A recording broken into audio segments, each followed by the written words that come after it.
ఎంతో ఆహ్లాదకరంగా మైల్డ్గా కనిపించే ఈ చెట్టు వచ్చిందను దేవగన్నేరు చెట్టు, ప్లుమేరియా ఈ ఫ్లవర్ వచ్చిందను దేవగన్నేరు పూలు.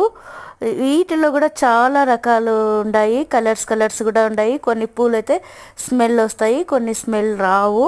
ఇవి వచ్చిందను పొదలుగా వచ్చేస్తాయి, బాగా నిటారుగా పెరిగి పొదలుగా వస్తాయి.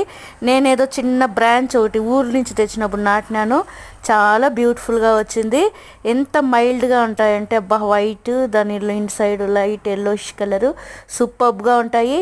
ఇవి వచ్చిందని వీటికి మనం ప్రత్యేకంగా పోషకాలు కూడా ఇచ్చే అవసరం లేదు.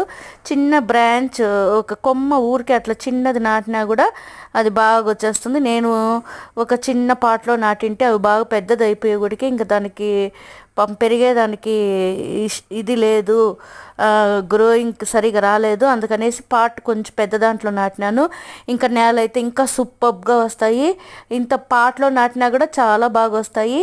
ఈశ్వరునికి ఎంతో ఇష్టమైన పూలు ఇవి. తెల్ల పూలతో పూజ చేస్తే చాలా మంచిది శివునికి. రోజు మాకు పూజ చేసేదానికి ఈ పూలు బాగా ఉపయోగపడతాయి.